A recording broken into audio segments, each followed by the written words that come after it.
Well, you know, I grew up in Springfield, which is probably a lot like Lima. It's a blue-collar town. For us, a lot of the economy relied on whether or not Navistar International, which used to be called International Harvester, whether or not they were doing okay or whether or not they were laying people off.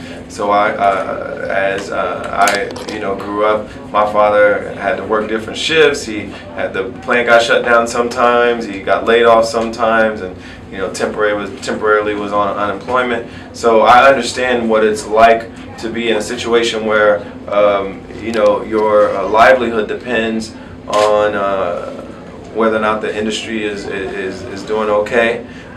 He didn't have a college education or anything, and when you don't have that, your options are a little bit more limited. And I understand what it's like to be in that circumstance.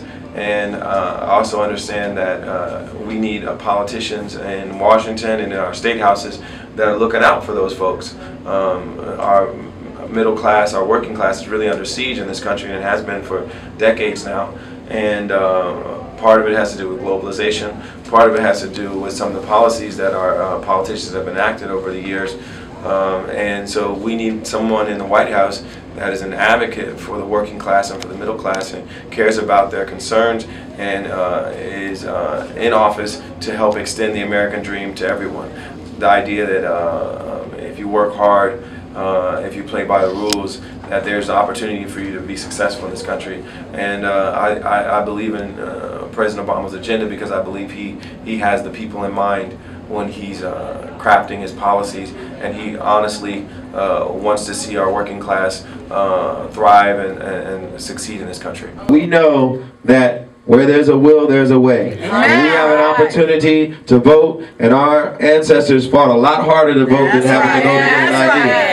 So what we're going to do is make sure that each of us goes out and vote. And we know I'm preaching to the choir in this room, but the choir's got to go out and proselytize to the community and make sure that everybody in the community is aware of all the new voting laws and all the things they need to do to get registered and get vote in the proper place.